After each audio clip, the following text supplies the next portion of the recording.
Good morning viewers, welcome to VL academy. ఈరోజు మనం క్వాలిటీలో భారత రాజ్యాంగ చరిత్ర గురించి తెలుసుకున్నాం. మనం ఏ టాపిక్ చెప్పుకున్నాం? భారత రాజ్యాంగం గురించి తెలుసుకున్నాం. సో భారత రాజ్యాంగం అంటే ఏంటన్నా? భారత రాజ్యాంగము అంటే ఏంటి? ప్రభుత్వ నిర్మాణము, అది పనిచేసే పనితీరును తెలియజేసే నియమాల సముదాయం. మరి ప్రభుత్వ నిర్మాణము అంటే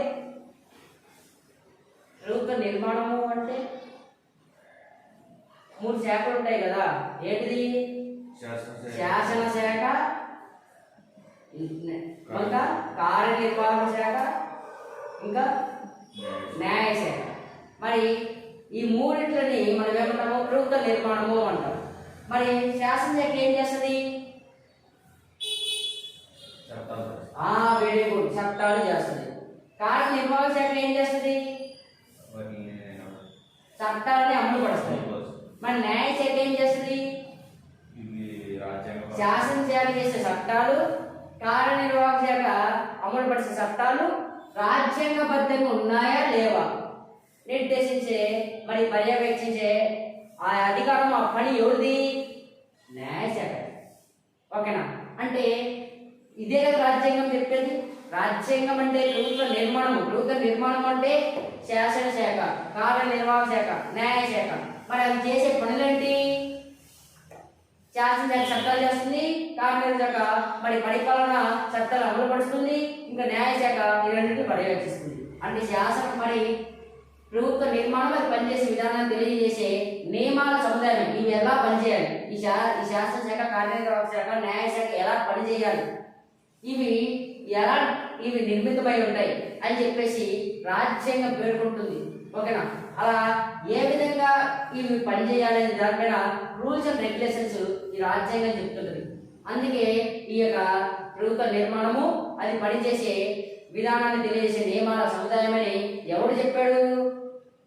లార్డ్ బ్రైస్. ఈ డెఫినేషన్ వచ్చానన్నా లార్డ్ బ్రైస్ అనే అతను ఇచ్చాడు. ఓకేనా? సో మనం క్లాస్ చెప్పుకున్న తర్వాత ఇంటికి వెళ్ళి చదవాలి కంపల్సరీ. మనం ఇంటికి వెళ్ళి చదవకుండా మరుసటి రోజు క్లాస్కి వచ్చామనుకో ఏం అర్థం కాదు. సో మనము ఎప్పుడైతే క్లాస్ వింటామో విన్నదాన్ని రన్నింగ్ నోట్స్ రాసుకొని ఇంటికి వెళ్ళి ఒకసారి చూసుకోవాలి. అప్పుడు మాత్రమే మనకి ఇవన్నీ అర్థమవుతాయి. నిన్నటికి ఈ రోజు లింకప్ అనేది ఉంటుంది నాన్న. ఓకేనా? సో తర్వాత మనం ఇంకేం చర్చించుకున్నాం? ఏం చర్చించుకున్నాం? రాజ్యాంగానికి మూలం ఎవరు? గ్రీకులు. రాజ్యాంగవాదానికి మూల పురుషుడు ఎవరు? అరిస్టాటిల్ ఏమన్నాడు? వ్యక్తి పాలన కంటే చట్ట పాలన ఉత్తమమైనది. వ్యక్తి పాలనని సమర్థించిన వాడు అధముడు, చట్ట పాలనని సమర్థించిన వాడు ఉత్తముడు అని చెప్పాడు. మరి అరిస్టాటిల్ రాసిన గ్రంథం ఏంటి? పాలిటిక్స్.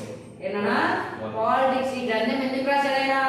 దేశంలో, ప్రపంచంలో ఉన్నటువంటి 158 రాజ్యాంగాలను అధ్యయనం చేసి ఆ రాజ్యాంగాల్లో ఉన్నటువంటి ప్రభుత్వ నిర్మాణాల గురించి తెలుసుకొని ప్రపంచంలో ఉన్న ప్రభుత్వాలని వర్గీకరించాడు. అలా వర్గీకరిస్తూ రాసిన గ్రంథమే పాలిటిక్స్. మరి అరిస్టాటిల్ గురువెవరు? Plato. Very good, Plato. Plato. ఈ ప్లేటో రాసిన గ్రంథం ఏంటి? రిపబ్లిక్. రిపబ్లిక్. ఈ రిపబ్లిక్ అనే గ్రంథంలో ఈయన తత్వవేత్తలే పాలకులు కావాలి, లేదా పాలకులే తత్వవేత్తలు కావాలి అని చెప్పాడు. తత్వవేత్తలు అంటే ఎవరు?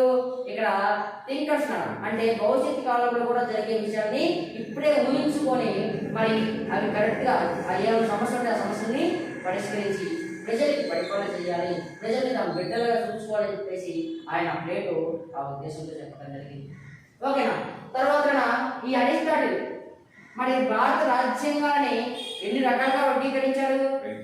5 రకాలు. ఎన్ని రకాలన్నా? 5 రకాలు. ప్రపంచంలో దాదాపు 195కు పైగా దేశాలు ఉన్నాయి. ఆ దేశాల్లో 90% రాజ్యాంగాలు ఈ యొక్క 5 రాజ్యాంగాల్లో ఏదో ఒక రకానికి చెందిందే ఉంటుంది. ఏమైంది అవి? పరిణామాత్మక రాజ్యాంగం. పరిణామాత్మక రాజ్యాంగం అంటే కాలానుగుణంగా ఆ దేశంలో ఉన్నటువంటి ప్రజల కట్టుబాట్లు, సాంప్రదాయాలు, మత విశ్వాసాల ఆధారంగా దేశ పరిపాలన జరిగితే దాన్ని ఏమంటున్నాము? పరిణామాత్మక రాజ్యాంగము అని అంటున్నాం. ఇక నెక్స్ట్ ఏంటి? విప్లవ మూలక రాజ్యాంగం. సో ఒక దేశాన్ని వేరే దేశస్తులు పరిపాలిస్తున్నప్పుడు, ఆ దేశస్తుల పరిపాలనలో స్వదేశీ ఇబ్బంది పడుతున్నప్పుడు, స్వేచ్ఛ స్వతంత్రాలు సమానత్వం లేనప్పుడు వాళ్ళు మా స్వేచ్ఛ స్వతంత్రం కాపాడుకోవాలి అని చెప్పేసి చేసే విప్లవం ఆధారంగా రాజ్యాంగం రచించుకున్నట్లయితే దాన్ని మనం ఏమంటున్నాము? విప్లవ మూలక రాజ్యాంగము అని అంటున్నాం. మరి విప్లవ మూలక రాజ్యాంగానికి ఎగ్జాంపుల్ కంట్రీస్ ఏంటి నానా? America, Russia, France. మరి పరిణామాత్మక రాజ్యాంగానికి బెస్ట్ ఎగ్జాంపుల్ ఏంటి? బ్రిటన్. ఏనా? బ్రిటన్. మరి 3 ఆమోదిత రాజ్యాంగం. అసలు ఆమోదిత రాజ్యాంగం అంటే ఏంటి? ఇతర దేశాల్లో కొంతకాలం పాటు మనం పరిపాలించబడిన తర్వాత వాళ్ళు భారతదేశం అంటే ఏదైనా ఒక దేశాన్ని వేరే దేశస్తులు పరిపాలిస్తూ స్వతంత్రం ఇచ్చిపోయిన తర్వాత ఆ దేశం తమకు తాము ఉద్దేశపూర్వకంగా దేశ పరిపాలన ఎలా జరగాలనే దానిపైన మరి ఒక రాజ్యాంగ పరిస్థితి ఏర్పాటు చేసుకుని రాజ్యాంగం రచించుకొని ప్రజలందరి ఆమోదంతో మరి ఏర్పాటు చేసుకున్న రాజ్యాంగాన్ని మనం ఏమంటామంటే ఆమోదిత రాజ్యాంగం అంటాం. మీరు గమనించండి, 16వ సంవత్సరంలో భారతదేశానికి బ్రిటిష్ వాడు వచ్చాడు. 1756 వరకు భారతదేశం వ్యాపారం చేసుకొని అనేక రాజులతో సహవాసం చేసి మరొక రాజు ఆ రాజుల శత్రువులను ఓడించి చివరికి ఈ రాజును ఓడించి అంతిమంగా భారత భూభాగాలు ఆక్రమించాడు బ్రిటిష్ వాడు. సో అలా ఆక్రమించిన తర్వాత భారతదేశంలో చిన్నగా మరి వాళ్ళు పరిపాలన కొనసాగించడం జరిగింది. 1773 నాటికి మరి భారతదేశం అనేక ప్రాంతాలను ఆక్రమించుకొని ఆ దేశాల్లో ఆ రాష్ట్రాల్లో పరిపాలన కొనసాగించాడు.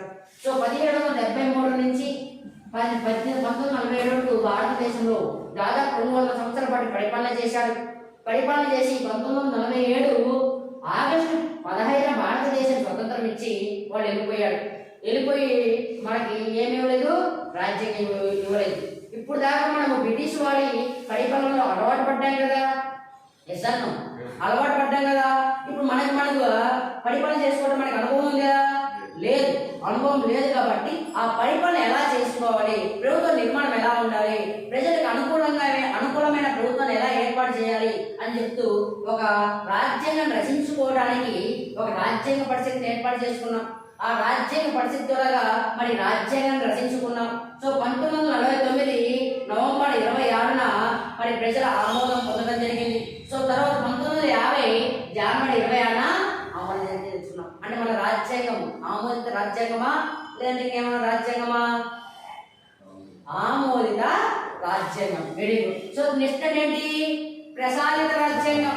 ప్రసాదిత రాజ్యాంగం అంటే ఏదైనా ఒక దేశాన్ని మరొక దేశం పరిపాలిస్తూ వాళ్ళకి స్వతంత్రం ఇస్తూ ఇంకేమిస్తారు? రాజ్యాంగం రచించి ఇస్తే దాన్ని ప్రసాదిత రాజ్యాంగం అంటాం.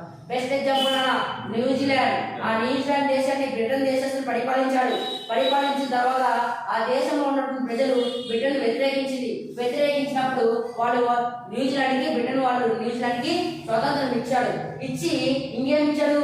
రాజ్యాంగం కూడా బ్రిటిష్ వాళ్ళే రచించి న్యూజిలాండ్కి ఇచ్చారు. అంటే ఇతర దేశస్తుల ద్వారా రాజ్యాంగం రచించబడి ఇచ్చినట్లయితే ఆ రాజ్యాంగం మనం ఏమంటున్నాము? ప్రసాదిత రాజ్యాంగము అంటున్నాం. నెక్స్ట్ సమ్మేళన రాజ్యాంగం. సమ్మేళన రాజ్యాంగం అంటే సమ్మేళనం. సమ్మేళనం అంటే ప్రాంతాల కలయిక. ప్రాంతాల కలయిక అంటే సమ్మేళనం అంటే కొన్ని దేశాలు కలిసి ఒక రాజ్యాంగం రచించుకుంటారు. ఏం రచించుకుంటే రాజ్యాంగం. బెస్ట్ ఎగ్జాంపుల్ ఏంటంటే EU. European union. European union. ఈ యూరోపియన్ యూనియన్లో దాదాపు 24 దేశాలు ఉంటాయి. ఈ 24 దేశాలకి సపరేట్గా రాజ్యాంగాలు ఉంటాయి. కానీ ఆ 24 దేశాలకి సపరేట్ ఒక రాజ్యాంగం రచించుకున్నారు. అంటే ఎలా పరిపాలన ఉండాలి, ఆ దేశాల్లో మరి ఎలా మరి సహవాసం ఉండాలి, ఎకనామిక్ మరి డిప్లొమసీ ఎలా ఉండాలి అనే దానిపైన ఏం చేశారు? ఒక రాజ్యాంగం రచించుకున్నారు. ఓకేనా? ఇది మరి నిన్న తోడు మనం చెప్పుకున్నది. ఓకేనా? ఇప్పుడు రాజ్యాంగం యొక్క మరి స్వభావం బట్టి దాని యొక్క మరి దృఢత్వం బట్టి రాజ్యాంగాన్ని మళ్ళీ 5 రకాలుగా డివైడ్ చేశారు. రాజ్యాంగ స్వభావం బట్టి రాజ్యాంగాల్ని 5 రకాలుగా డివైడ్ చేయడం జరిగింది. అందులో ఒకటి నాన్న రాసుకున్నానా, అందులో ఒకటి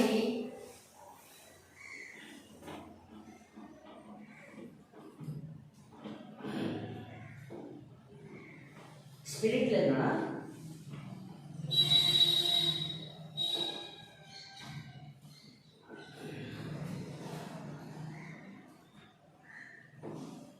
అందులో ఒకటి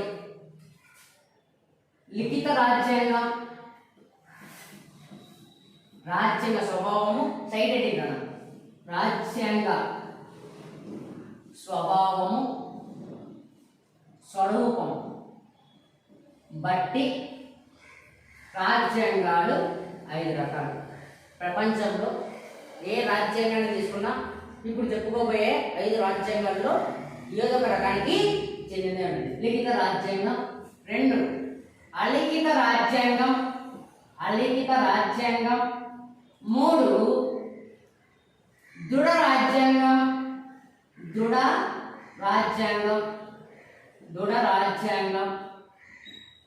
4 అదృఢ రాజ్యాంగం. 5 దృఢ అదృఢ రాజ్యాంగం. ఈ 5 నాన్న. You can take any country, any constitution, it will be compared to these 5 constitutions. ఓకేనా? ఈ 5 ఏదో ఒకటి ని కంపేర్ చేసుకోవడానికి అవకాశం ఉంది. లిఖిత రాజ్యాంగము అంటే ఆ దేశ పరిపాలన ఎలా ఉండాలి, ఆ దేశంలో ఎన్నికలు ఎలా జరగాలి, ప్రజలకు అనుకూలమైన ప్రభుత్వం ఉండాలా లేదా, ఆ దేశంలో మరి సంస్థలు ఎలా ఏర్పాటు కావాలి, ఆ దేశం ప్రజలకు ఎటువంటి హక్కులు ఉండాలి, ఇటువంటి అన్నిటిపైన మరి ఒక లిఖిత పూర్వకంగా రాసుకొని ఆ లిఖిత పూర్వకమైన పత్రంతో మరి పరిపాలన కొనసాగిస్తే దాన్ని మనం ఏమంటాము? లిఖిత రాజ్యాంగం. లిఖిత రాజ్యాంగం అంటే రచించబడిన రాజ్యాంగాన్ని లిఖిత రాజ్యాంగము అని చెప్పేసి సింపుల్ పరిభాష చెప్పడం జరుగుతుంది. మరి అలిఖిత రాజ్యాంగం అంటే ఎటువంటి రాతపూర్వకంగా మరి రాజ్యాంగం రచించుకోకుండా ఆ దేశంలో ఉన్నటువంటి కట్టుబాట్లు, సాంప్రదాయాలు, మత విశ్వాసాలు, ఆ దేశంలో పరిపాలిస్తున్న రాజుల యొక్క మరి ఆలోచన చెప్తున్న పరిపాలన జరిగితే దాన్ని మనం ఏమంటున్నాము? అలిఖిత రాజ్యాంగము అంటాం. నా లిఖిత రాజ్యాంగానికి బెస్ట్ ఎగ్జాంపుల్ అమెరికా రాజ్యాంగం. ఏంటన్నా? అమెరికా రాజ్యాంగం ప్రపంచంలో మొట్టమొదటిసారిగా రాజ్యాంగాన్ని రచించుకున్నది అమెరికా రాజ్యాంగం. సో నా తర్వాత అలిఖిత రాజ్యాంగానికి బెస్ట్ ఎగ్జాంపుల్ బ్రిటన్. సో ప్రపంచంలో మరి మొట్టమొదటి అలిఖిత రాజ్యాంగం ఏది? బ్రిటన్. ఆ దేశం ఇతర దేశాన్ని పరిపాలించారు, ఇతర దేశాల్లో రాజ్యాంగం రచించింది, కానీ ఆ దేశంలో రాజ్యాంగం అంటే ఏం లేదు. ఆ దేశంలో ఉన్నటువంటి పాలకుల యొక్క ఆలోచన చొప్పున, ఆ దేశంలో ప్రజల యొక్క కట్టుబాటు చొప్పున ఈ యొక్క అలిఖిత రాజ్యాంగంగా పరిపాలన జరుగుతుంది. మరి దృఢ రాజ్యాంగం సవరించడానికి అనుకూలంగా లేనటువంటిది అంటే చాలా కష్టతరమైన రాజ్యాంగాన్ని దృఢ రాజ్యాంగం అంటాం. మనం గతంలో చెప్పుకున్నాం, రాజ్యాంగ సవరణ స్వభావం గురించి చెప్పుకున్నామా? ఆ రోజున కొన్ని రంగాల గురించి చెప్పాడు. ఏంటిది?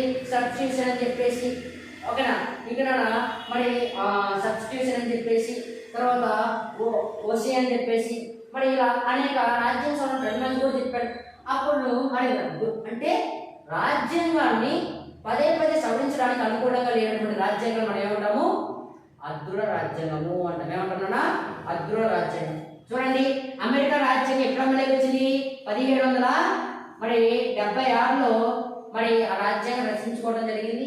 1789లో ఆ రాజ్యాంగము అమలులోకి వచ్చింది. 1776లో జూలై 4 అమెరికాకి స్వతంత్రం వచ్చింది. 1789లో మరి అమెరికా రాజ్యాంగము అమలులోకి వచ్చింది. అయితే అప్పటి నుంచి 2022 వరకు ఆ దేశంలో సవరించిన రాజ్యాంగ సవరణలు జస్ట్ 125 కాన్స్టిట్యూషన్ అమెండ్మెంట్స్. చూడండి, మన రాజ్యాంగం చూసుకుందాం.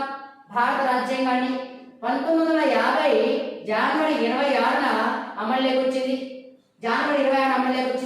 2022 అంటే సుమారు 72 సంవత్సరాలకే ఎన్ని రాజ్యాంగ సవరణ చేశారు? 105 రాజ్యాంగ సవరణ చేశాడు. ఎక్కడన్నా 250కు పైగా సంవత్సరాలు పట్టిన ఈ యొక్క అమెరికా రాజ్యాంగాన్ని సవరించడానికి ఎన్ని రాజ్యాంగాలు సవరించారు? 125 రాజ్యాంగం సవరించారు. కేవలం 70 సంవత్సరాలకి మనం ఎన్నిసార్లు సవరించాము? 105 సార్లు. అంటే భారత రాజ్యాంగం దృఢమైందా? మరి అమెరికా రాజ్యాంగం దృఢమైందా? అమెరికా రాజ్యాంగం దృఢమైంది. అంటే దృఢ రాజ్యాంగం అంటే రిజిడ్ కాన్స్టిట్యూషన్ అంటే ఒకటే గుర్తుపెట్టుకోండి, ఏంటి? మార్పు చేయడానికి కష్టంగా ఉంటే ఆ రాజ్యాంగాన్ని మనము దృఢ రాజ్యాంగము అంటాం. మరి అదృఢ రాజ్యాంగం దీనికి క్విట్ మరి క్వైట్ ఆపోజిట్ అన్న సవరించడానికి సులువుగా ఉన్న రాజ్యాంగాన్ని మనం ఏమంటామంటే అదృఢ రాజ్యాంగము అంటాం. చూడండి, బ్రిటన్ రాజ్యాంగం. బ్రిటన్ పాలకులు వచ్చినప్పుడు దాన్ని మారుస్తూ ఉంటారు, దాని ఇష్టం వచ్చినట్టు మారుస్తుంటారు. అంటే బ్రిటన్ రాజ్యాంగంతో పోలిస్తే భారత రాజ్యాంగం దృఢమైందా దృఢమైందా? రెండు కాదు, బ్రిటన్తో పోలిస్తే భారత రాజ్యాంగం దృఢమైంది, అమెరికాతో పోలిస్తే భారత రాజ్యాంగం అదృఢమైంది. ఓకేనా? సో నెక్స్ట్ 5 అదృఢ దృఢ రాజ్యాంగం. దీనికి బెస్ట్ ఎగ్జాంపుల్ అన్న బ్రిటన్. ఏనా బ్రిటన్ దృఢ రాజ్యాంగం బెస్ట్ ఎగ్జాంపుల్ అమెరికా. దృఢ అదృఢ రాజ్యాంగ సమ్మేళనం. ఇప్పుడు భారత రాజ్యాంగం చూస్తే అమెరికా రాజ్యాంగంతో పోలిస్తే భారత రాజ్యాంగం అదృఢమైంది, బ్రిటిష్ రాజ్యాంగంతో పోలిస్తే భారత రాజ్యాంగం దృఢమైంది. అందుకే భారత రాజ్యాంగాన్ని దృఢ అదృఢ రాజ్యాంగాల సమ్మేళనము అంటాం. అంటే ఇప్పుడు దృఢ అదృఢ రాజ్యాంగానికి బెస్ట్ ఎగ్జాంపుల్ ఎవరున్నా? ఇండియా. Very good. ఎవరు? ఇండియా. దీనికి సంబంధించిన ఏమైనా డౌట్స్ ఉన్నాయా? మరి క్వశ్చన్ అడగచ్చా? ఓకే. మన ఈ క్రింది వాటిలో పరిణామాత్మక రాజ్యాంగానికి ఎగ్జాంపుల్ కంట్రీ ఏది? ఆప్షన్ ఏ భారతదేశం, option 2 America, option 3 Britain, option 4 New Zealand.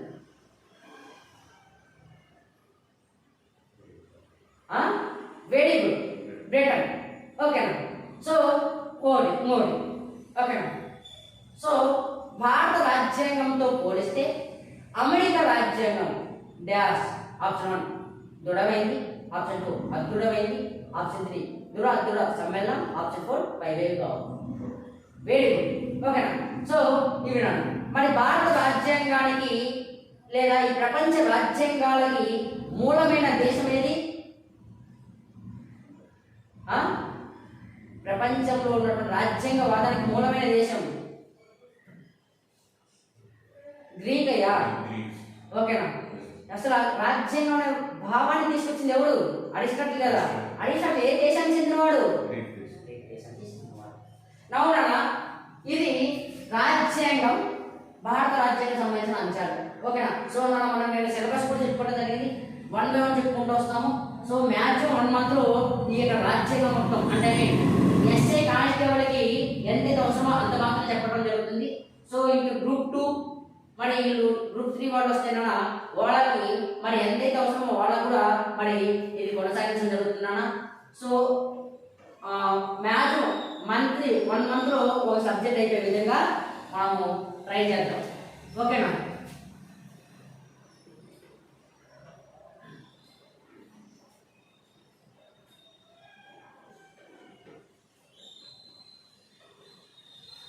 Next భారత రాజ్యాంగ చరిత్ర. అసలు భారత రాజ్యాంగ చరిత్ర అంటే ఏంటంటే మీరు గమనించండి. భారత రాజ్యాంగాన్ని 1946లో రాజ్యాంగ పరిషత్ని ఏర్పాటు చేసుకున్నాం. సో 1949లో రాజ్యాంగాన్ని రచించుకున్నాం. 1950 జనవరి 20 రాజ్యాంగాన్ని అమలులోకి తెచ్చుకున్నాం. మరి ఈ రాజ్యాంగం రచించుకోవడానికి మన రాజ్యాంగ నిర్మాతలకి, రాజ్యాంగ పరిషత్తులో ఉన్నటువంటి ఉన్నతమైన అధికారులకి, ఉన్నతమైన మరి ప్రతినిధులకి రాజ్యాంగం రచించుకోవాలనే అనుభవం, ఆ ఆశ ఎవరు అందించారు మనకి? బ్రిటిష్ వాడు ఇచ్చారు. ఎవరు ఇచ్చారు? బ్రిటిష్ వాడు ఇచ్చాడు. 1600 డిసెంబర్ 31న 1600 డిసెంబర్ 31న బ్రిటన్ దేశానికి సంబంధించిన బ్రిటిష్ ఈస్ట్ ఇండియా కంపెనీ భారతదేశానికి వ్యాపారం కోసం వచ్చాడు. అయితే ఈ బ్రిటిష్ ఈస్ట్ ఇండియా కంపెనీ భారతదేశంలో వ్యాపారం చేసుకోవడానికి బ్రిటిష్ రాణి యొక్క అనుమతి కోరితే బ్రిటిష్ రాణి వాళ్ళకి అనుమతించింది. ఎన్ని సంవత్సరాలు? 17 సంవత్సరాలు అనుమతించింది బ్రిటిష్ రాణి. 17 సంవత్సరాలు అనుమతించింది. సో ఈ 17 సంవత్సరాల పాటే మీరు కేవలము ఈ 15 సంవత్సరాల పాటే భారతదేశంలో వ్యాపారం చేసుకోవడానికి మీకు గుత్తాధిపత్యం కల్పిస్తున్నాను. వెళ్ళి మరి వ్యాపారం చేసుకోండి. మీకు వచ్చిన లాభంలో మాకు కొంత మొత్తము కమిషన్ రూపంలో ఇవ్వాలి అని చెప్పేసి ఒక ఒప్పందం చేసుకున్నారు. ఆ ఒప్పందాన్ని మనం ఏమంటామంటే చార్టర్ అంటాం. ఏమంటామన్నా? చార్టర్. చార్టర్ మీ ఒప్పందము అని అంటాం. ఓకేనా? అగ్రిమెంట్. ఓకేనా? సో ఎప్పుడైతే వీళ్ళు భారతదేశానికి వచ్చాడో 1600 నుంచి 1756 వరకు భారతదేశంలో వ్యాపారం చేసుకున్నాడు. ఆ యొక్క బ్రిటిష్ ఈస్ట్ ఇండియా కంపెనీకి వచ్చిన ఆదాయాన్ని బ్రిటిష్ ప్రభుత్వానికి పంపిస్తున్నాడు. బాగా ఉంది. అయితే ఎప్పుడైతే బ్రిటిష్ ఈస్ట్ ఇండియా కంపెనీ అధికారులకి భారతదేశం పైన వ్యామోహం, పరిపాలించాలనే కోరిక ఎప్పుడైతే కనిపించిందో, ఎప్పుడైతే అనిపించిందో, వాళ్ళు భారతదేశ రాజులతో ఏం చేశాడు? సహవాసం చేశాడు, ఫ్రెండ్షిప్ చేశాడు. ఆ యొక్క బ్రిటిష్ వాడు ఎవరినైతే మరి ఎవరితో అయితే ఫ్రెండ్షిప్ చేశాడో ఆ రాజుల శత్రువులు ఉంటారు కదా, బేసిక్ గా రాజ్యాన్ని ఆక్రమించుకోవాలి, రాజ్యాన్ని విస్తరింప చేసుకోవాలని చెప్పేసి రాజులు అనుకుంటుంటారు కదా, యుద్ధాలు జరుగుతుంటాయి కదా. సో ఈ యొక్క బ్రిటిష్ రాజులు, అది బ్రిటిష్ పాలకులు ఎప్పుడైతే మన రాజులతో చేయగలిపి ఆ రాజు శత్రువుగా ఎవరైతే ఉన్నాడో వాడిని ఓడిస్తూ ఈయనకు దగ్గరవుతూ ఈయనను కూడా చివరికి ఓడించి భారతదేశంలో అనేక ప్రాంతాలను ఆక్రమించుకోవడం జరిగింది. సో 1757 ఎప్పుడన్నా 1756లో సీకరేజ్ ఉదంతం జరిగింది. కలకత్తా సీకరేజ్ ఉదంతం. 1757లో ప్లాసీ యుద్ధం జరిగింది. ఎప్పుడైతే ప్లాసీ యుద్ధం జరిగిందో ఈ యుద్ధంలో మన స్వదేశీ రాజులు బెంగాల్ పాలకులైన సిరాజుద్దౌలా మరి అయోధ్య పాలకులను ఓడించి మరి చివరికి మరి భారతదేశం అనేక ప్రాంతాలను గెలిచడం జరిగింది. బెంగాల్ ప్లాసీ యుద్ధంలో బ్రిటిష్ వాడు ఆధీనంలోకి పోయింది రాబర్ట్ క్లైవ్ ఆధ్వర్యంలో. సో ఎప్పుడైతే నా ప్లాసీ యుద్ధంలో భారతీయులు ఓడిపోయారో, భారతీయులు మరి ఎటువంటి బలం లేని వాళ్ళు, ఎటువంటి మరి మంచి సైన్యం లేని వాళ్ళు, నాసిరక సైన్యము, నాసిరక ఆయుధాలతో వాళ్ళు ఎప్పుడు మనల్ని జయించలేరు, మనమే దేశాన్ని ఆక్రమించుకోగలమని చెప్పేసి ఒక ఆసక్తికరమైన ఆలోచన అనేది బ్రిటిష్ వాడికి వచ్చింది. సో ప్లాసీ యుద్ధంతోనే భారతదేశంలో బ్రిటిష్ సామ్రాజ్యం అనేది కొనసాగింది. ఎప్పుడు అడుగుతాడు నాన్న, ఈ చాప్టర్ అనేది ఒక పాలిటీకి మాత్రమే కాదు ఇంపార్టెంట్, జనరల్ స్టడీస్ లో హిస్టరీ తరఫున వస్తుంది. మీరు ఏ ఎగ్జామ్ రాసినా మరి జీకే మీద కూడా ఈ క్వశ్చన్స్ వచ్చే అవకాశాలు ఉన్నాయి. సో దాదాపు ఇది మల్టీ సబ్జెక్ట్ గా మనం యూజ్ చేసుకోవాలి. హిస్టరీ తరఫున యూజ్ చేసుకోవాలి, పాలిటీ తరఫున యూజ్ చేసుకోవాలి, జీకే తరఫున యూజ్ చేసుకోవాలి. సో ప్రతి యొక్క ఎగ్జామ్ లో ఈ యొక్క టాపిక్ నుంచి బేసిక్ ఎస్ఏ కానిస్టేబుల్ కి కంపల్సరీ ఈ యొక్క చాప్టర్ నుంచి ఒక 2 to 3 క్వశ్చన్స్ ఇస్తాడు. అయితే గ్రూప్ 2 కి అయితే ఇంతవరకు ఈ క్వశ్చన్ దీనిపైన క్వశ్చన్స్ ఇచ్చినట్టు నాకు కనిపించలేదు నాన్న. సో ఎస్ఏ కానిస్టేబుల్ వాళ్ళకి ఈ చాప్టర్ వెరీ వెరీ ఇంపార్టెంట్, జాగ్రత్తగా గుర్తుపెట్టుకోండి. ప్లాసీ యుద్ధంలోనే భారతదేశంలో బ్రిటిష్ సామ్రాజ్యం అనేది మొదలైంది. సో ఎప్పుడైతే ప్లాసీ యుద్ధంలో మరి భారతీయులు ఓడిపోయారో బ్రిటిష్ వారి ఆధీనంలోకి బెంగాల్ వెళ్ళిపోయింది. బెంగాల్ వెళ్ళిపోయిన తర్వాత బెంగాల్కి మన భారతీయులనే బ్రిటిష్ వాడు రాజుగా నియమిస్తారు. ఆయనే కాసిం. ఎవరన్నా? మీర్ కాసిం కూడా మరి బ్రిటిష్ వాడికి వ్యతిరేక ఉండడంతో 1764 సంవత్సరంలో బక్సార్ యుద్ధం జరుగుతుంది. ఆ బక్సార్ యుద్ధంలో రాబర్ట్ క్లైవ్, మీర్ కాసిం మరియు ఆ మొఘల్ చక్రవర్తి అయిన ఆలం II మరియు అయోధ్య పాలకుడై మరి వీళ్ళందరినీ మరి ఒక కూటమిగా బ్రిటిష్ వాడు కూటమిగా ఉండి ఇద్దరి మధ్య భయంకరమైన యుద్ధం జరుగుతుంది బక్సార్ అనే దగ్గర. సో ఎక్కడైనా ఈ యుద్ధంలో మన భారతీయులు ఓడిపోతాడు. సో ఓడిపోయిన తర్వాత ఈ యొక్క మీర్ కాసిం ఎవరి పాటి వాళ్ళు ప్రాణ మరి భయంతో బయటికి వెళ్ళిపోవడం జరిగింది. 1765 సంవత్సరంలో మళ్ళీ బ్రిటిష్ వారు ఈ యొక్క మీర్ కాసిము అయోధ్య పాలకులతో అలహాబాద్ సంధి చేసుకుంటాడు. ఏ సంధి అన్నా?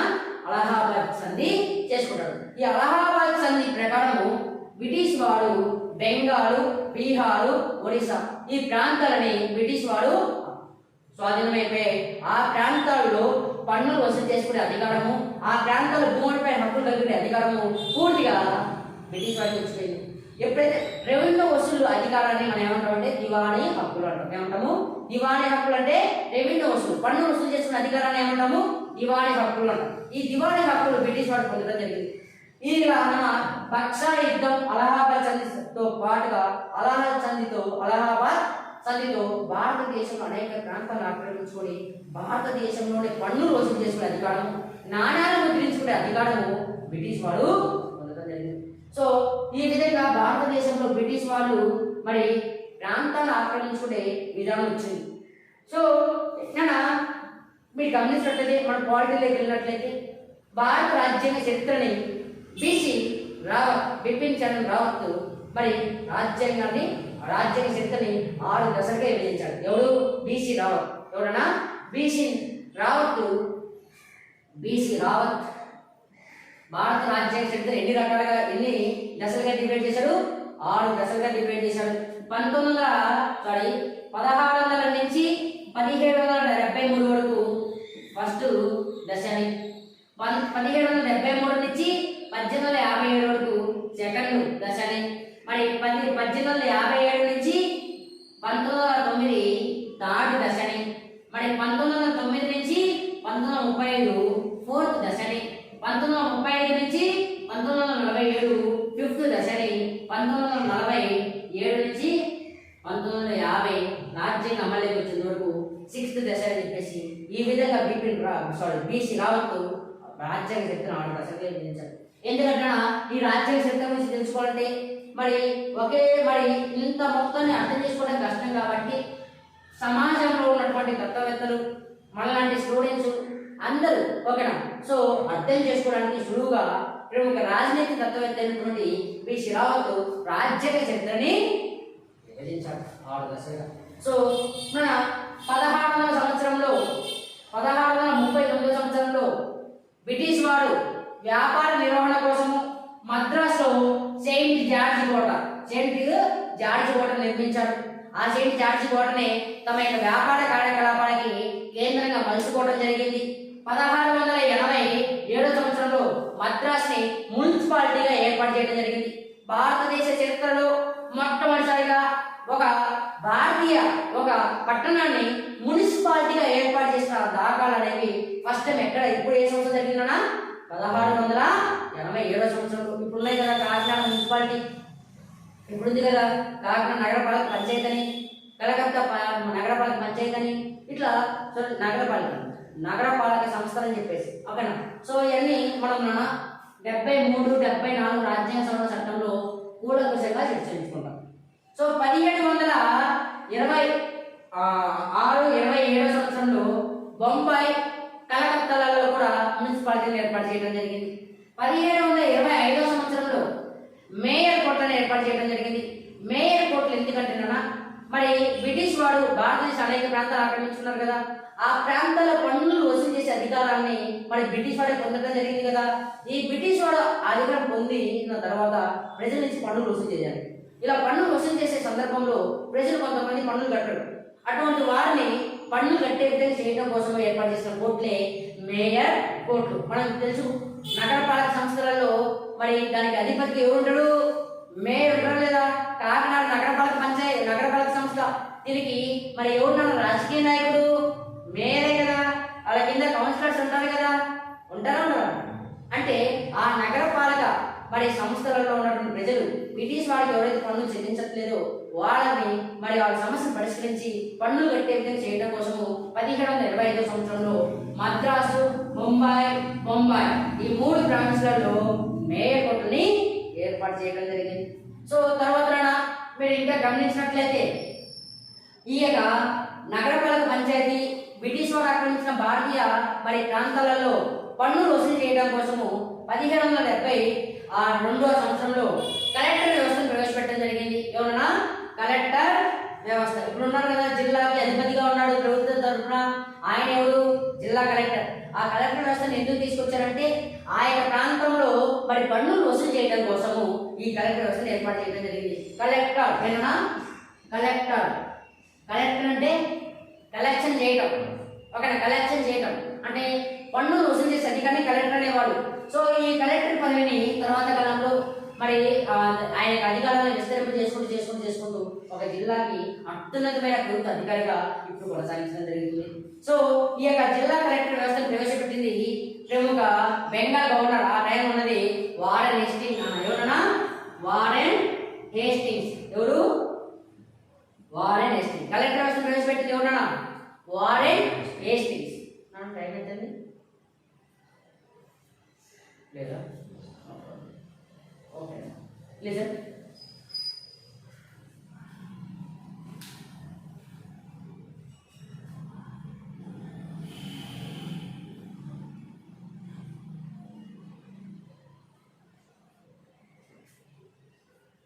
ఓకే నౌ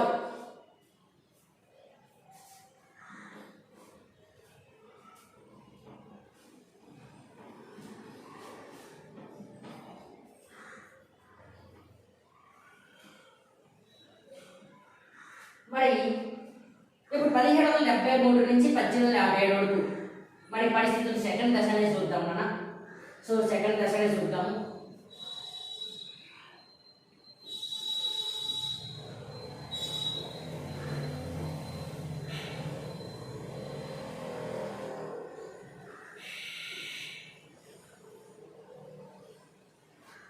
సెకండ్ దశ. సో 1773 నుంచి 1857 వరకు సెకండ్ దశ. భారతదేశంలో బ్రిటిష్ వారు పరిపాలన కొనసాగించే సందర్భంలో వాళ్ళు 1773 నుంచి 1857 వరకు భారతదేశ పరిపాలన కోసం చేసిన చట్టాలు మనం ఏమంటామంటే రెగ్యులేటింగ్ చట్టాలు అంటాం. ఏమంటాము? రెగ్యులేటింగ్ చట్టాలు. చూడండి, బ్రిటిష్ వాడు భారతదేశం వ్యాపారం చేసుకుంటూ భారతదేశంలో ఉన్నటువంటి ప్రాంతాలను ఆక్రమించుకొని భారతదేశాన్ని పరిపాలిస్తున్న సందర్భంలో మరి బ్రిటిష్ ఈస్ట్ ఇండియా కంపెనీ యొక్క ఆ వ్యవహారాలని నియంత్రించడం కోసము బ్రిటిష్ పార్లమెంట్ చేసిన చట్టాలని మనము రెగ్యులేటింగ్ చట్టాలు అంటాం. సో 1773 నుంచి 1857 వరకు బ్రిటిష్ పార్లమెంట్ చేసిన చట్టాలని రెగ్యులేటింగ్ చట్టాలని, 1857 నుంచి 1947 ఈ కాలంలో బ్రిటిష్ పార్లమెంటు ఓకేనా భారత ప్రజల పరిపాలన కోసం ఏర్పాటు చేసిన చట్టాలని మన కౌన్సిల్ చట్టాలని చెప్పడం జరుగుతుంది. సో ఇప్పుడు మనము రెగ్యులేటింగ్ చట్టాల గురించి తెలుసుకుందాం. సో భారతదేశంలో బ్రిటిష్ వాడు మరి పరిపాలన చేస్తున్న సందర్భంలో దాదాపు 14 చట్టాలు చేయడం జరిగిందన్న. ఎన్ని చట్టాలు? 14. 1773 రెగ్యులేటింగ్ చట్టం అని చెప్పేసి, 1784 పిట్స్ ఇండియా చట్టం అని రాసుకోండి. పిట్స్ ఇండియా చట్టం అని చెప్పేసి, 1793 జాక్టార్ చట్టం అని, 1813 జాక్టార్ చట్టం అని, 1833 జాక్టార్ చట్టం అని, 1853 జాక్టార్ చట్టం అని. సో 1858 భారత ప్రభుత్వ చట్టం అని, 1861 కౌన్సిల్ చట్టం అని, 1892 కౌన్సిల్ చట్టం అని, 1909 కౌన్సిల్ చట్టం అని, 1919 భారత ప్రభుత్వ చట్టం అని, 1935 భారత ప్రభుత్వ చట్టం అని, 1947 భారత స్వతంత్ర చట్టం అని చెప్పేసి మరి ఈ చట్టాలు చెప్పినది. సో ఈ విధంగా భారతదేశంలో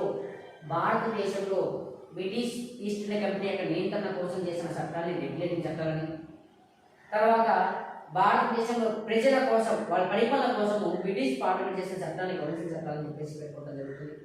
సో కాలానుగుణంగా ఈ విధంగా బ్రిటిష్ వాళ్ళు చేసిన చట్టాలను బేస్ చేసుకొని మన రాజ్యాంగ నిర్మాతలు మరి రాజ్యాంగ రచన కోసం కావాల్సిన అనుభవాన్ని గ్రహించాలని చెప్పేసి మనం ఈ టాపిక్లో నేర్చుకుంటామని చెప్పేసి ఈ యొక్క సందర్భంగా మీకు మనం చేసుకుంటున్నాను. సో నా 1 by 1 మనం చర్చించుకున్నట్లయితే 1773 రెగ్యులేటింగ్ చట్టం, 1773 రెగ్యులేటింగ్ చట్టం. ఈ చట్టం మీరు గమనించినట్లయితేనా ఈ చట్టాన్ని 1773 సంవత్సరంలో బ్రిటిష్ పార్లమెంటు భారతదేశంలో ఉన్న బ్రిటిష్ ఈస్ట్ ఇండియా కంపెనీ యొక్క వ్యవహారాన్ని నియంత్రించడం కోసము వాళ్ళ యొక్క విధానాన్ని అంటే వ్యాపార విధానాన్ని నియంత్రించడం కోసం ఏర్పాటు చేసిన చట్టాన్ని మనము రెగ్యులేటింగ్ చట్టం అంటాం. రెగ్యులేటింగ్ అంటే క్రమబద్ధీకరించడం, అంటే నియంత్రించడం, అంటే అనగదొక్కడం. ఓకేనా? రెగ్యులేటింగ్ అంటే ఇలా బ్రిటిష్ ఈస్ట్ ఇండియా కంపెనీ యొక్క వ్యవహారాలను నియంత్రించడం కోసము ఈ యొక్క 1773 రెగ్యులేటింగ్ చట్టం చేయడం జరిగింది.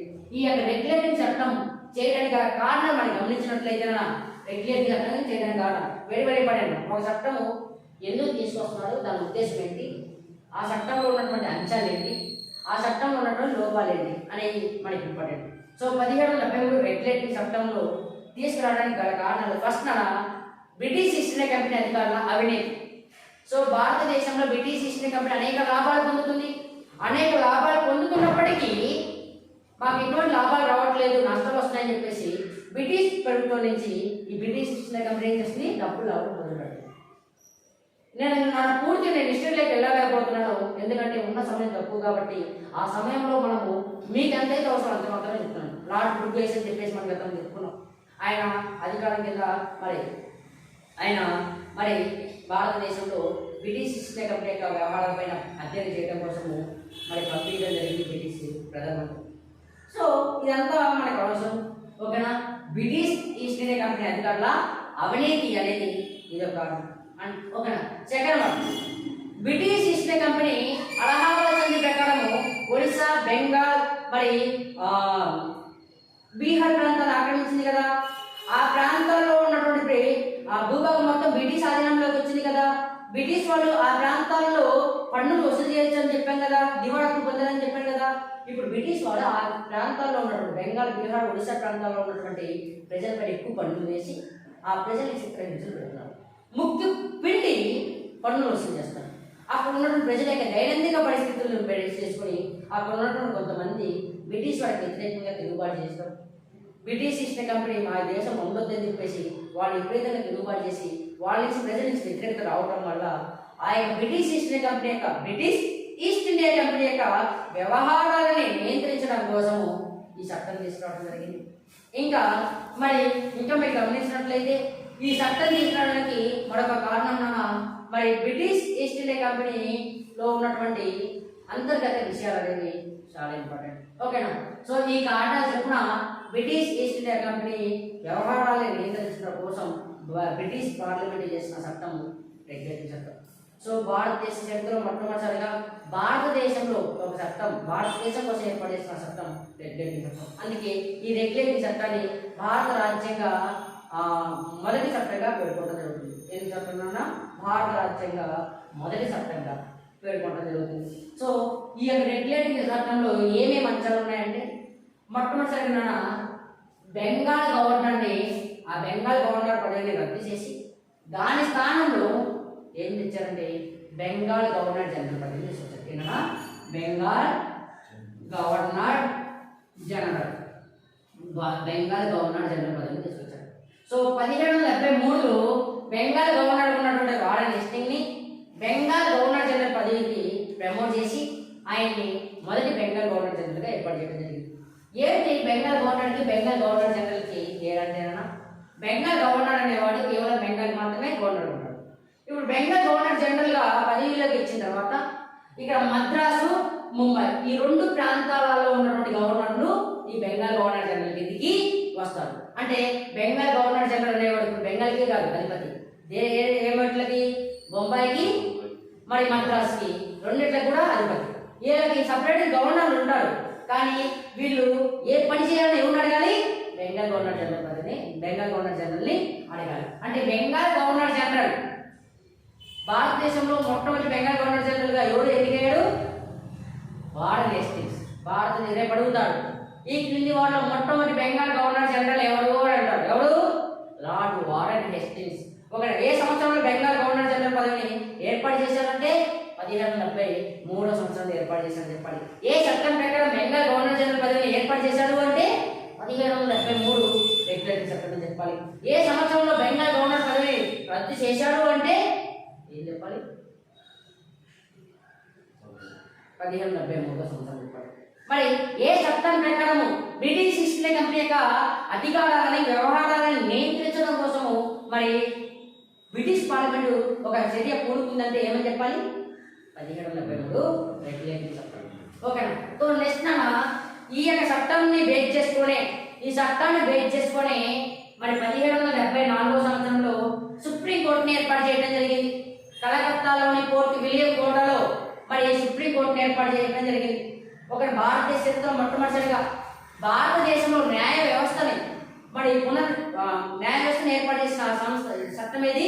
1773 రెగ్యులేటరీ చట్టం.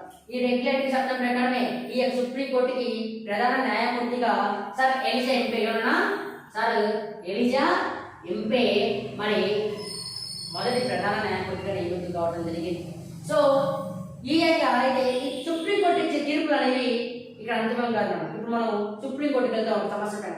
అయితే ఆ సమస్యకి మరి పరిష్కార మార్గంగా సుప్రీం కోర్టు మనకి తీర్పు ఇవ్వలేదు, మనకు నచ్చలేదు. అయితే అదేనా మనకి ఆ తీర్పు ఇస్తే అదేనా మనకి లాస్ట్ అంతిమం? అది కాదు. ఇంగ్లాండ్లో ఉన్నటువంటి ప్రీవీ కౌన్సిల్ అనేది ఉంటున్నాను. ఇంగ్లాండ్ యొక్క బ్రిటన్ యొక్క సుప్రీం కోర్టునే ప్రీవీ కౌన్సిల్ అంటాం. ఆ ప్రీవీ కౌన్సిల్ దగ్గరికి వెళ్ళాలి. ఓకేనా? అంటే భారతదేశం ప్రజెంట్ ఇప్పుడు కింది స్థాయి న్యాయస్థానం ఒక తీర్పు ఇచ్చింది. ఆ తీర్పు మనకు నచ్చకపోతే మనం ఎక్కడికి వెళ్ళొచ్చు? పై స్థాయి న్యాయస్థానానికి వెళ్ళచ్చు. ఆ జిల్లా సెషన్ కోర్టు ఇచ్చిన తీర్పు మనకు నచ్చకపోతే మనం ఎక్కడికి వెళ్ళొచ్చు? హైకోర్టుకి వెళ్ళచ్చు. హైకోర్టు ఇచ్చిన తీర్పు మనకు నచ్చకపోతే మనం ఎక్కడికి వెళ్ళొచ్చు? సుప్రీంకోర్టు అప్పీల్ చేసుకోవచ్చు. సుప్రీంకోర్టు ఇచ్చిన తీర్పు మనకు నచ్చకపోతే మనం ఎక్కడికి వెళ్తాం? ఎక్కడికి వెళ్ళాం. అంటే సుప్రీంకోర్టు ఇచ్చిన తీర్పే చిత్తశివుడి చట్టం. అది ఏమి ఇచ్చినా దాన్ని మనం ఫాలో కావాలి. అవునా? అంటే ఇప్పుడు దాన్ని మనం సుప్రీంకోర్టు తీర్పు ఎవరైతే ఇస్తారో దాన్ని ఫాలో కావాలని సుప్రీం అంటాం. అంటే ఇప్పుడు బ్రిటిష్ ప్రభుత్వం ఏర్పడిన సుప్రీంకోర్టు అంతిమం ఇచ్చే తీర్పు అంతిమమా? అంతిమం కాదు. మనం ఎక్కడికి వెళ్ళొచ్చు? ప్రీవీ కౌన్సిల్కి వెళ్ళొచ్చు. ఓకేనా? గుర్తుపెట్టుకోండి బాగా. మరి తర్వాత 1773 రెగ్యులేటరీ చట్టం ప్రకారము బెంగాల్ గవర్నర్ జనరల్కి పరిపాలనలో సలహాలు సూచనలు ఇవ్వడం కోసము ఒక ఎగ్జిక్యూటివ్ కౌన్సిల్ని ఏర్పాటు చేయడం జరిగింది. 4 సభ్యులతో. ఎంతమంది సభ్యులతోనా? 4 సభ్యులతో ఒక ఎగ్జిక్యూటివ్ కౌన్సిల్ని ఏర్పాటు చేయడం జరిగింది. ఈ 4 సభ్యులు మరి బెంగాల్ గవర్నర్ జనరల్కి పరిపాలనలో సలహాలు సూచనలు తీసుకుంటారు. ఆ పరిపాలనలో ఎటువంటి నిర్ణయాలు తీసుకోవాలి అనే దానిపైన మరి ఓటింగ్ పెడుతుంటారు. ఓకేనా? ఈ విధంగా 1773 రెగ్యులేటరీ చట్టం అనేది కొనసాగింది. సో దీనిలో ఉన్న లోపాలు మనం గమనించినట్లయితే బెంగాల్ గవర్నర్ జనరల్కి పరిపాలన సలహాలు సూచనలు ఇవ్వడం కోసం ఎగ్జిక్యూటివ్ కౌన్సిల్ ఏర్పాటు చేసిన 4 సభ్యులతో ఈ 4 సభ్యులు మరి సభ్యులు తీసుకున్న నిర్ణయాన్ని గవర్నర్ జనరల్ వ్యతిరేకించలేడు. అంటే ఏదైనా దేశ పరిపాలన కోసము ఒక నిర్ణయం తీసుకున్నప్పుడు ఆ నిర్ణయంలో ఎక్కువ మంది ఎవరైతే మెజారిటీ ఉండదో ఆ మెజారిటీ తీసుకున్న నిర్ణయాన్ని పరిగణలోకి తీసుకోవాలి. ఇప్పుడు కౌన్సిల్ తీసుకున్న ఈ 4 సభ్యులు తీసుకున్నటువంటి నిర్ణయాన్ని గవర్నర్ జనరల్ నచ్చకపోతే దాన్ని వ్యతిరేకించే అధికారం గవర్నర్ జనరల్కి లేదు.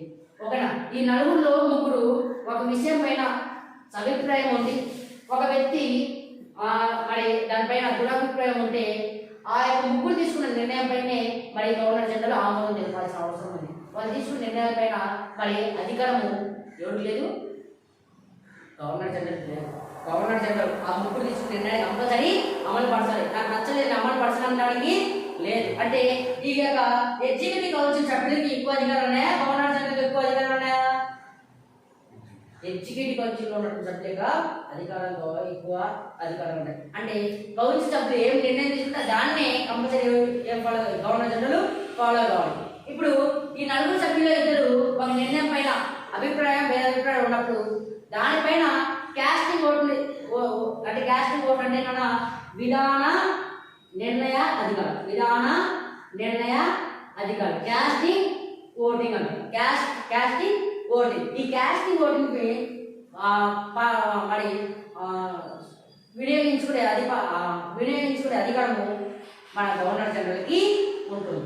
చూడండి అన్న, మరి గవర్నర్ జనరల్ క్యాస్టింగ్ ఓటుని ఎప్పుడు నిర్ణయించుకుంటారు? ఒక నిర్ణయం తీసుకున్నప్పుడు ఆ నిర్ణయం పైన మరి సమానంగా అంటే అవునని కాదని చెప్పేసి ఇద్దరు ఎప్పుడైతే అంటారో అప్పుడు మాత్రమే ఆ యొక్క క్యాస్టింగ్ ఓటు వినియోగించుకునే అధికారం ఉంది. క్యాస్టింగ్ ఓటు అంటే ఏం లేదన్నా, ఇప్పుడు గవర్నర్ జనరల్తో పాటుగా ఎంతమంది సభ్యులు ఉన్నారు? 4 ఉన్నారు. Governor general plus 5. ఓకే. ఇప్పుడు ఒక అంశం పైన దేశ పరిపాలన కోసం ఒక నిర్ణయం తీసుకున్నారు. ఆ నిర్ణయాన్ని ఇద్దరేమో ఒప్పుకున్నారు, ఇద్దరేమో ఒప్పుకోలేదు. ఇప్పుడు ఆ నిర్ణయం పైన మరి ఏమైంది, ఇక్కడ సమానత వచ్చింది. అంటే నిర్ణయం తీసుకునే అధికారంలో సమానత వచ్చింది. అప్పుడు ఇది ఒప్పుకోవాలా వద్దా అనే దానిపైన ఎవరు నిర్ణయం తీసుకోవాలి, రాష్ట్ర గవర్నర్. దాని అలా నిర్ణయం తీసుకోవడానికి క్యాస్టింగ్ ఓటింగ్ అంటాం. ఓకేనా? సో ఇది ఒక లోపం. అంటే గవర్నర్ జనరల్కి అంతిమమైన అధికారాలంటూ లేవు. కౌన్సిల్లో సభ్యులు తీసుకున్న నిర్ణయాన్ని గవర్నర్ జనరల్ పాటించాల్సిన అవసరం ఉంది. ఓకేనా? ఇది ఒక లోపం.